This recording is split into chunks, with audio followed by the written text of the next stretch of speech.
Alors nous sommes dans la quatrième présentation sur l'enseignement en parabole. Donc j'espère que jusqu'à présent ça a été pour vous enrichissant. Donc ça a été, en tout cas ça l'a été pour moi, j'espère que pour vous aussi. Moi-même, en vous présentant ce sujet, j'ai moi-même appris énormément de choses. Alors peut-être que ça vous paraît un petit peu bizarre, mais en tout cas c'est le cas. Et gloire à Dieu pour cela. Nous allons commencer par une promesse qui se trouve dans Ésaïe, dans le livre d'Ésaïe. Donc c'est Ésaïe chapitre 30. Ésaïe chapitre 30.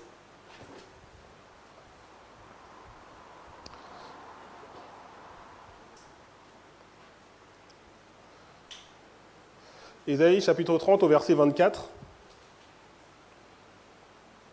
Donc il nous est dit, « Les bœufs et les ânes qui labourent la terre mangeront un fourrage salé ou un fourrage pur, selon les versions, qu'on aura vanné avec la pelle et le van. » Je relis le verset parce que je pense que c'est un verset avec lequel vous n'êtes pas familier, à moins que je me trompe.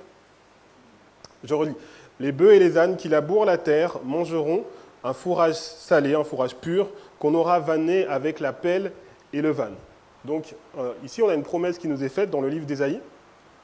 Et lorsqu'on lit le commentaire qu'Ellen White fait sur ce verset,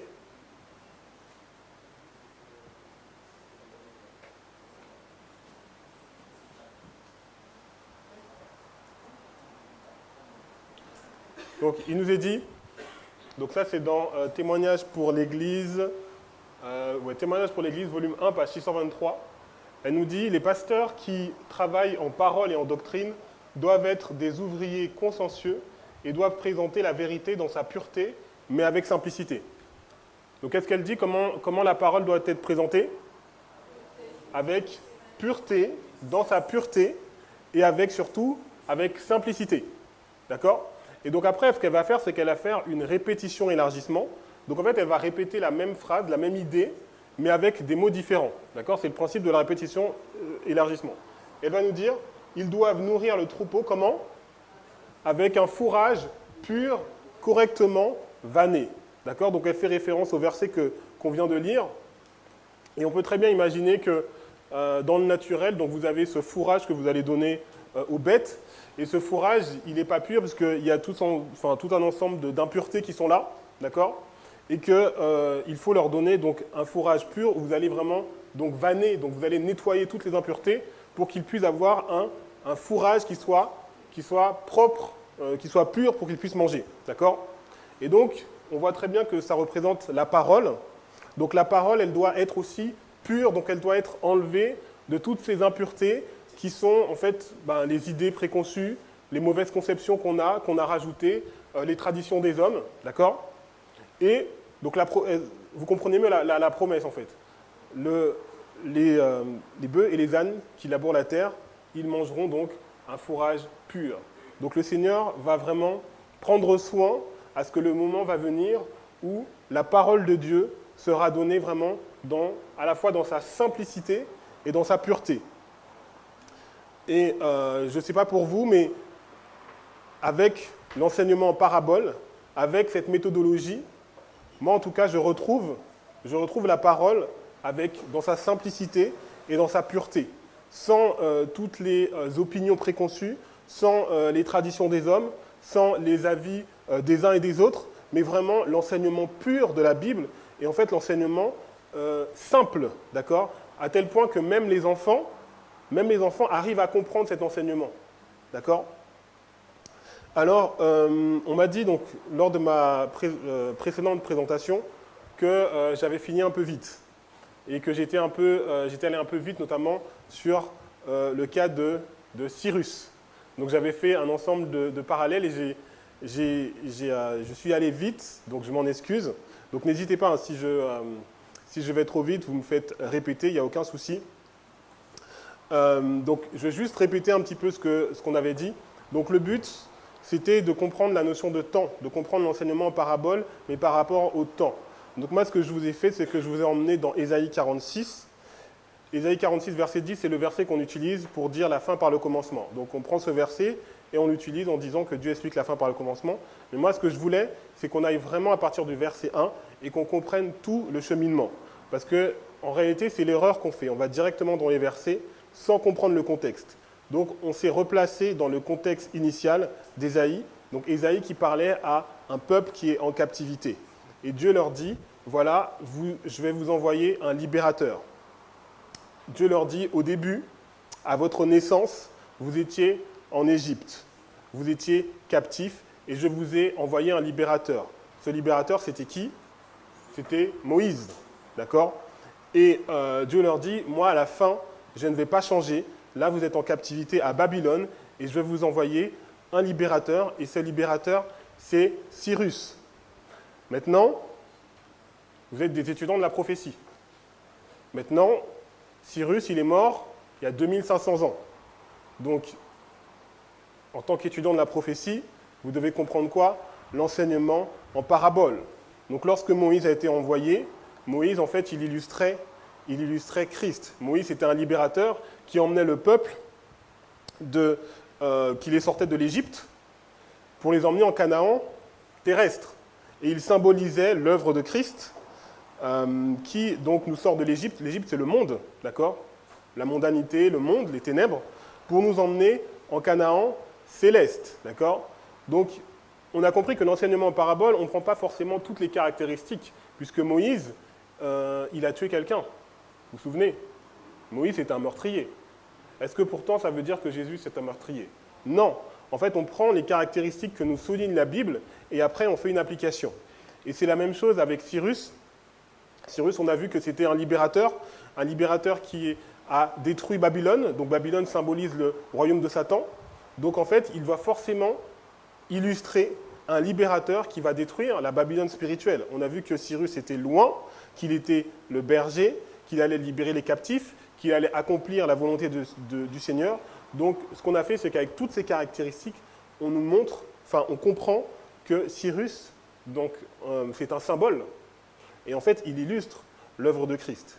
Mais pas seulement, Cyrus est un symbole qui représente un message de libération qui va libérer le peuple des ténèbres. Puisque lorsque le peuple était en captivité, en fait, il était dans les ténèbres. Donc il va illustrer, si on fait l'application pour nous, un message qui va nous sortir de la captivité, qui va nous sortir des ténèbres. Et donc c'est en ce sens-là que j'ai essayé de montrer, avec la typologie, que Cyrus représente le message du premier ange. Puisque au début de l'histoire, on a 3 décrets, et à la fin, on a 3 messages. D'accord? Donc voilà, c'était juste pour revenir sur ça. Et en fait, c'est là qu'on a besoin de la méthodologie. Parce que si on n'utilise pas la méthodologie, qu'est-ce qu'on va faire? On va aller dans la moralité. Et on va regarder Cyrus, on va dire, ah ben tiens, Cyrus, il était comme si... En fait, on va passer à côté du sujet en réalité. D'accord? Donc on a vraiment besoin de comprendre la méthodologie. On a besoin de comprendre que Dieu, il a caché donc, tous les trésors de la Bible dans des symboles. Donc dans la première présentation, le symbole, c'était quoi? C'était l'épi de blé. Donc l'épi de blé, on a vu que ça montrait beaucoup de choses. Ça montrait la résurrection, d'accord? Le corps est semé corruptible, il ressuscite incorruptible, d'accord? Donc Dieu a caché toutes ces vérités à travers des symboles. Et maintenant, nous, on a cette méthodologie, et cette méthodologie, elle va nous permettre d'avoir la Bible dans sa pureté et dans sa simplicité. Les choses vont être beaucoup plus simples, et la parole de Dieu va s'ouvrir. D'accord? Voilà. Donc ça, c'était pour revenir sur la présentation de tout à l'heure. Alors, pour vous raconter un petit peu mon expérience, je suis né dans un foyer adventiste et j'ai mis beaucoup de temps en fait à me baptiser. Je me suis baptisé dans l'église adventiste en 2010. Et je savais depuis toujours que j'allais devenir... je voulais depuis toujours être chrétien et je savais que j'allais me faire baptiser. Mais j'avais besoin de savoir que... j'avais besoin d'être certain que l'église adventiste était la véritable église. Alors, comme j'ai grandi dans un foyer adventiste, je me suis très vite rendu compte que, en tout cas, par rapport à l'enseignement de la Bible, on était la dénomination qui collait le plus, d'accord, à ce qu'enseigne la Bible, par rapport au sabbat et par rapport au sanctuaire, à tout un ensemble de choses. Mais j'étais toujours en train de me dire, est-ce que c'est vraiment la véritable Église? Et un jour, alors que j'étudiais la Bible, je suis tombé sur un commentaire sur Apocalypse 10. Donc c'est Apocalypse 10, c'est l'expérience du petit livre. D'accord? Donc c'est Jean qui prend ce petit livre, qui est doux au palais et qui est amer aux entrailles. Et le commentaire expliquait que cela représentait l'expérience des Millérites qui ont donc eu ce message. Donc le petit livre représentait ce message. Et ils l'ont accepté. Et lorsqu'ils ont accepté ce message, ça a été vraiment doux à leur palais, parce qu'il y a eu vraiment une grande joie d'avoir toutes ces compréhensions, ces lumières sur la prophétie, mais qu'il y a eu plus tard un désappointement illustré par l'amertume. Et lorsque j'ai vu ça, je me suis dit, mais l'Église adventiste est dans la Bible. Et j'ai trouvé ça extraordinaire, et j'ai dit, eh ben ça y est, maintenant je veux... Alors, je savais que je voulais me faire baptiser, mais j'avais toujours un petit doute. Et là, je me suis dit, voilà, je veux me faire baptiser dans l'Église adventiste. Dans l'Église adventiste. Et quelque part, malgré moi, non pas malgré moi, mais en fait, je me suis rentré dans l'adventisme par la parabole. Parce que ça, ce que je viens de vous illustrer, en réalité, vous le comprendrez, c'est une parabole. Est-ce qu'on est d'accord? Puisqu'on a l'expérience de Jean. D'accord? Donc, il y a un petit livre. Donc là, on a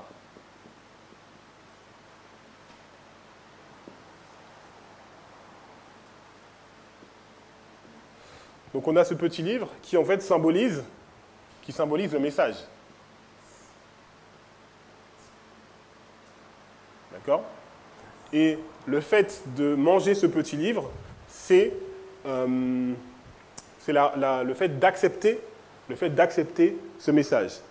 Donc ce petit livre, il est doux, et ça symbolise la joie, la joyeuse réception du message.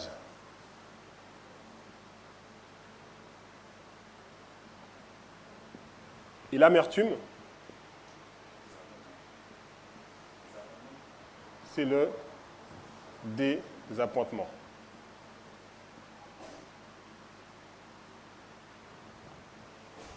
Et d'ailleurs, on remarque qu'entre douceur et amertume, il y a une comparaison et contraste.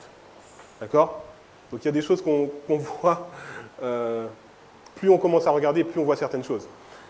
Donc je suis rentré, donc sans le savoir, ce qui m'a amené dans la vérité, ce qui m'a amené dans l'Église, en fait, c'est l'enseignement en parabole. D'accord?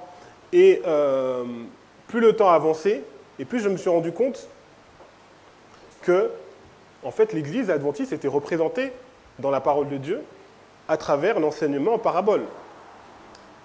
Est-ce que vous avez des exemples qui vous viennent en tête? Les 10 vierges, très bien, l'expérience des 10 vierges. Donc ça, c'est assez connu. D'autres exemples encore? Alors, livrer le bon grain, oui. Peut-être plus spécifique encore à l'adventisme.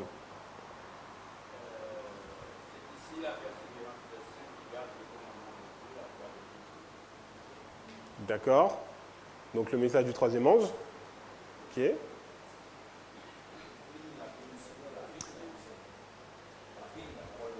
La vigne, oui, effectivement. Alors je ne sais pas si tout le monde peut saisir forcément. Il y a des exemples qui sont beaucoup plus frappants. Moi, ce qui m'a marqué en tout cas, c'est l'expérience d'Enoch. D'accord? Donc lorsqu'on va dans le livre de Jude, qu'est-ce qui nous est dit sur Enoch dans le livre de Jude? Je crois que c'est Jude, verset 14. Jude 1, verset 14. C'est aussi pour eux qu'Enoch, le 7e depuis Adam, a prophétisé en ces termes: « Voici le Seigneur est venu avec ses saintes myriades. » Donc Enoch, dès le départ, en fait, il prophétise sur la seconde venue.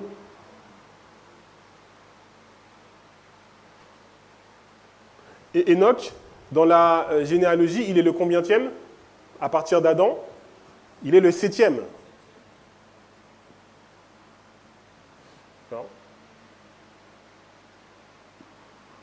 Et donc, ça symbolise donc l'Église adventiste, qui est d'ailleurs adventiste du 7e jour, donc on a le nombre 7, 7e Église, et qui aussi prêche la seconde venue. Et en fait, cette comparaison, elle est là pour nous enseigner quoi, à votre avis? Alors, je ne sais pas si je vais retrouver la citation. Non. Je ne sais plus où je l'ai mis. Tant pis. On a une citation dans Patriarches et Prophètes où Ellen White elle nous dit que l'état de sainteté d'Enoch, donc Enoch qui a marché avec Dieu, représente en fait l'état de sainteté qui sera exigé des adventistes du 7e jour. D'accord ?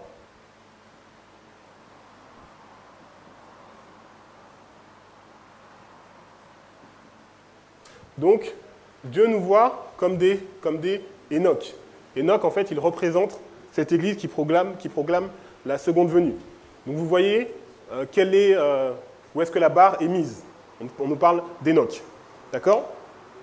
Alors, quand j'ai commencé à prendre conscience de ça, je me suis dit à partir de quel moment l'église adventiste a commencé à recevoir cette compréhension de l'enseignement en parabole.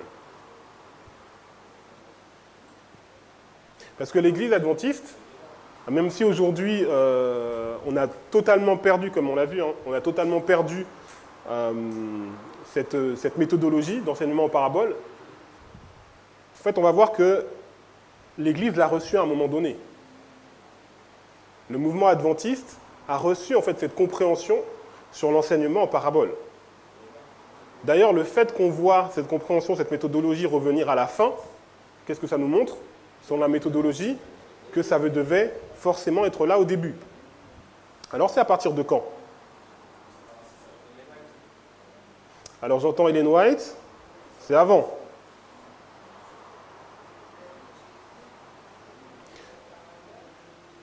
Alors, on va rester sur les Minnérites. Qui est-ce qui a lancé le mouvement minnérite? C'est William Miller. Donc, est-ce que William Miller, il a reçu la compréhension de l'enseignement en parabole?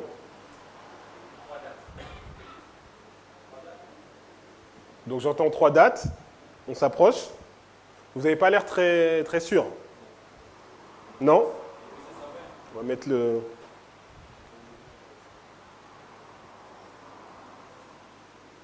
Donc, on va lire ce qui nous est dit.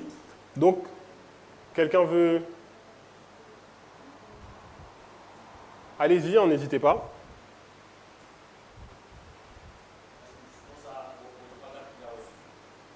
Aux 3 dates, c'est en lien avec ça, effectivement. On va le voir. Alors on va... donc ça, c'est le premier écrit, c'est le passage, je pense que vous l'avez déjà tous déjà lu, c'est le passage sur William Miller. Donc il nous est dit, Dieu envoya son ange pour toucher le cœur d'un fermier qui n'avait pas cru en la Bible, pour l'amener à examiner les prophéties. D'accord? Donc on connaît ce passage. Les anges de Dieu ont visité à plusieurs reprises cet élu pour guider son esprit et ouvrir à sa compréhension des prophéties qui avaient toujours été obscures pour le peuple de Dieu. Maintenant, regardez ce qui nous est dit. Le début de la chaîne de la vérité lui fut donné et il fut amené à chercher maillon après maillon jusqu'à ce qu'il regarde avec émerveillement et admiration la parole de Dieu. Il y vit une parfaite chaîne de vérité. Donc, qu'est-ce que vous comprenez dans ce dernier paragraphe? Qu'est-ce que vous comprenez? Maillon.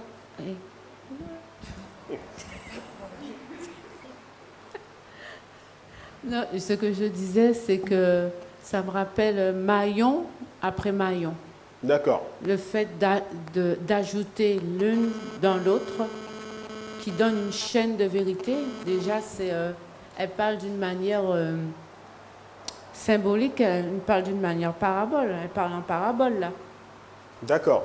Elle parle en parabole et c'est...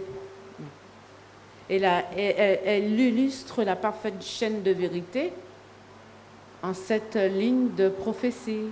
Tout ce qui a été révélé à Miller. D'accord. Oui. Est-ce que c'est clair pour C'est tout le monde? par rapport aux dates là qu'il dit aussi. Moi, la première fois que j'ai vu cette citation, je me suis demandé de quoi il était question en fait. Je ne voyais pas forcément très clair.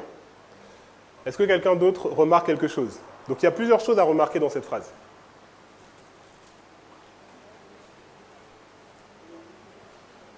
Donc, du coup, ça représenterait quoi les maillons?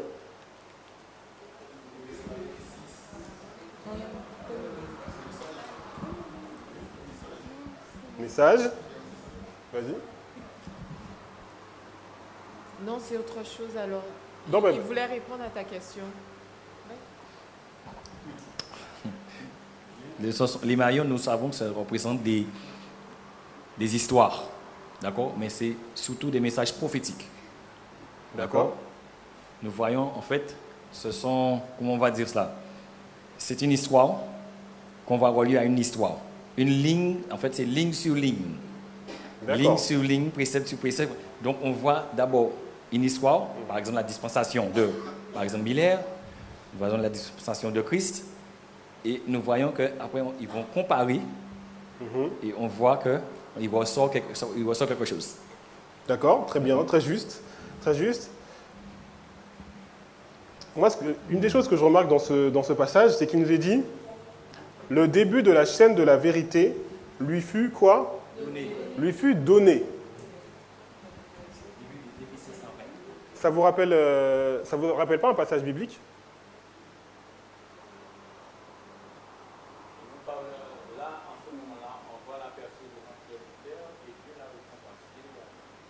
Alors, micro, parce que du coup, tout le monde n'entend pas forcément.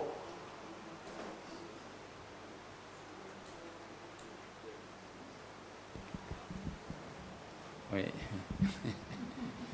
Oui, alors je dis que la persévérance de Luther, il a persévéré de chercher maillon après maillon.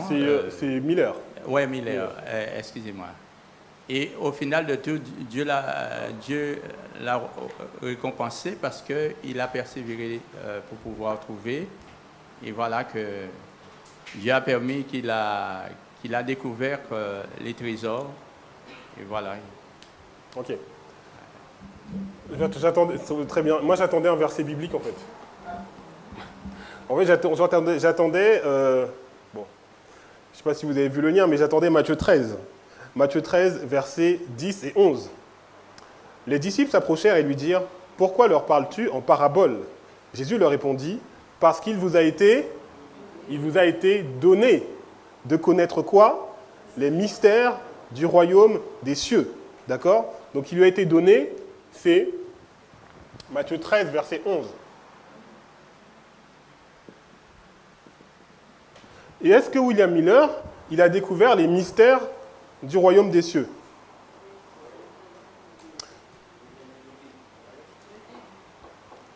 Premier écrit, 229.3. Dieu l'appela à quitter sa ferme, comme autrefois Élisée ses bœufs et le champ qu'il cultivait, pour suivre le prophète Élie. Mais ce ne fut pas sans trembler que William Miller commença à dévoiler quoi au peuple? Les mystères du royaume de Dieu. Et qu'il se mit à expliquer les prophéties se rapportant à la seconde venue de Christ. D'accord? Donc avant même de savoir ce que c'est que la chaîne de vérité, on sait que William Miller, en fait, ce qu'il a reçu, ce qui lui a été donné, c'est de comprendre les mystères du royaume des cieux, c'est-à-dire l'enseignement en parabole. D'accord? Donc ce qu'on comprend aujourd'hui par rapport à la méthodologie, ce qu'on est en train de faire, en fait, on est en train de retourner à la compréhension initiale que William Miller avait reçue. D'accord? Maintenant, j'ai envie de retourner sur cette notion de chaîne de vérité.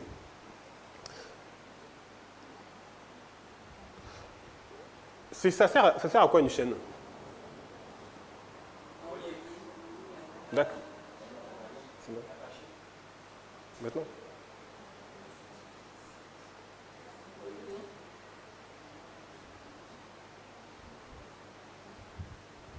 Ouais.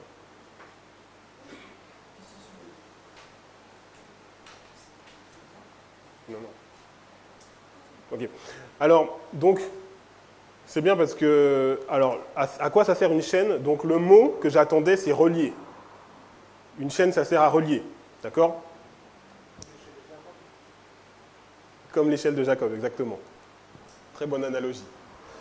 Parabole de Jésus, chapitre 11, page 11, verset 2. En reliant ainsi les règnes animal et végétal au domaine spirituel, les paraboles du Christ sont quoi?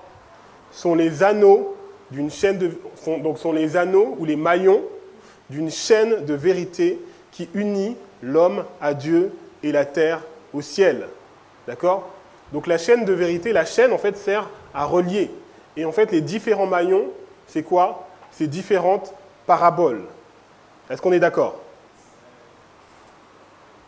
Et ce qui est fort dans tout ça, c'est que cette chaîne, elle sert à relier quoi? Elle cherche donc à nous relier à Dieu. D'accord? Donc ça, c'est vraiment important. Donc c'est pour nous relier au ciel, finalement. Donc, ce qu'on peut comprendre ici, c'est que donc on a cette chaîne. Et cette chaîne, elle est composée de maillons. Et ces différents maillons, c'est quoi? Ça représente les paraboles.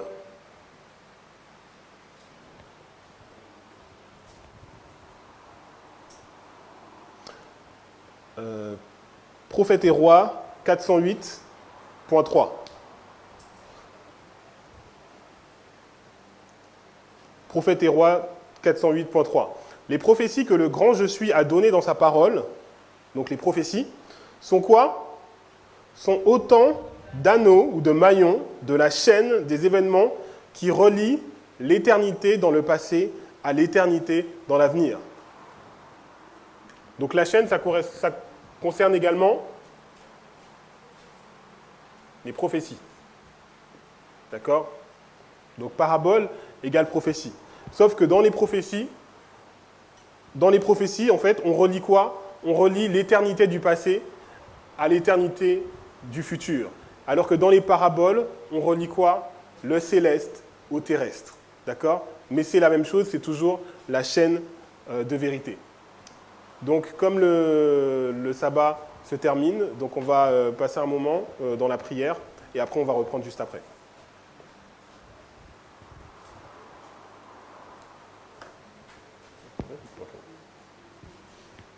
Ok.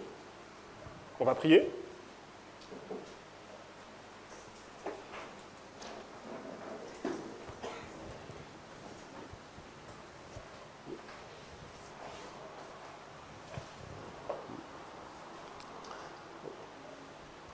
Éternel notre Dieu, Seigneur, alors que voilà, cette journée de sabbat, ces heures sacrées du sabbat se terminent, Seigneur, nous voulons te remercier pour toutes les bénédictions que tu nous as permis d'avoir. Seigneur, nous te remercions pour cette fraternité qui nous unit ici, dans ce lieu.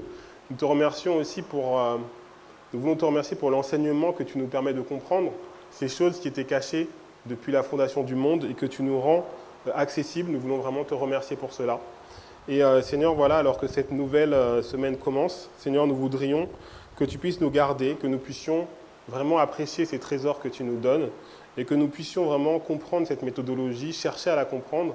Et nous savons, mon Dieu, que celui qui cherche ne repartira pas à vide et que celui qui a vraiment le désir, tu seras prêt par ton Saint-Esprit à le guider et à le diriger dans toute la vérité. Alors merci Seigneur pour ce sabbat que tu nous as donné et merci encore pour ces enseignements que tu nous permets, que tu nous donnes le privilège d'avoir en tant que peuple de Dieu. Au nom de Jésus, Amen.